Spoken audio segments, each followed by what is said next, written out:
北京5大麻辣香锅系列之终极整理篇终于来了。吃完这5家之后，终于搞明白一个问题：原来麻辣香锅这个词儿真的是北京发明，而且发明的鼻祖就是在机场附近的这个龙顺园，曾经多少北京孩子回忆，说这麻辣香锅灵感就来自于四川那边有个叫麻辣炒的菜，再结合当年特别火的香辣虾、香辣蟹，结果龙顺园老板发明了一道菜，把所有东西搁锅里一炒，自己起的名字叫麻辣香锅，所以这个麻辣香锅的名字就此诞生。想吃的话，还真就得来北京。但要想把麻辣香锅吃明白，我认为追这5家吃就够了。那在北京的麻辣香锅也是响当当的，你要非问哪个更好吃一点，说实话，这家家都是好多人心目中的 No.1。今天准备就用一条视频把麻辣香锅这事儿给你们说明白。首先第一家还是要盘一下麻辣香锅的开山鼻祖，就是曾经大名鼎鼎的龙顺园，当年火的也是无人不知无人不晓，现在就留在机场这一家店，但是这个装修依旧很怀旧。其实好多人说这个龙顺园的味儿大不如前，但我吃的呢，除了咸了点，但感觉炒的料还是很香。可以点一份麻辣香锅，再点一份炸馒头片，再加上个老装修，整体感觉特别怀旧。紧接着第二家就在龙顺园边上，要么说机场是麻辣香锅发源地。当然龙顺园火了之后，据说周边开启了无数个麻辣香锅，而且这家藏在小区里的麻辣香锅的老板也是从龙顺园出来的，而且正经也是开17年一家老店。关键我特别喜欢他们家，就是这个一个老板就在后厨自己给你炒，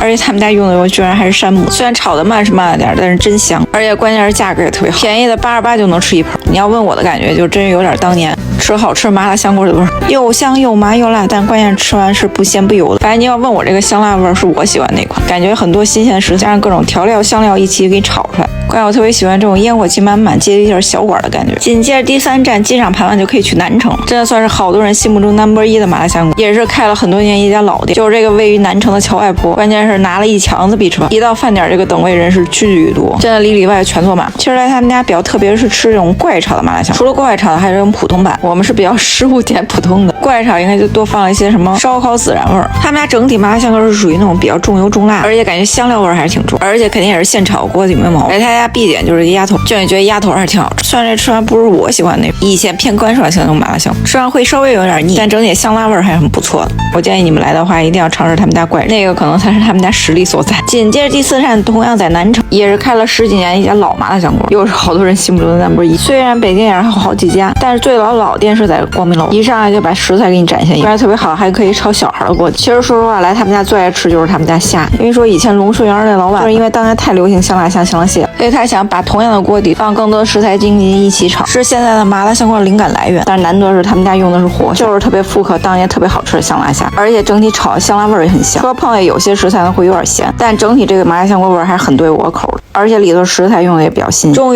于说到最后一站，好多人称之为石景山之光的风光老灶，都是好多人心目中的No.1。虽然他们家在北京开有几家店，但好多人说必须来吃当代的，但真的是门口等位人也超多。说在北京开最老一家店就是这儿，虽然是开在商场里，但真的一点都不商场店。但我强烈推荐你们来他们家点鸭头，这鸭头正经超级香，而且关键吃的不油，而且宽粉有吃的最好的一款，整体都是现炒，而且炒很入味，关键吃的还不油不咸不腻。遗憾就是没有我爱吃的牛骨，但麻麻辣辣香辣的感觉还是挺爽。虽然虾不是活虾，但整体炒的味儿是相当不错。视频的最后想说一点，好吃麻辣香锅只有在北京能吃，来北京玩的一定要试试。具体视频都在我首页麻辣香锅合集里，这是全部5家店的具体店名跟位置。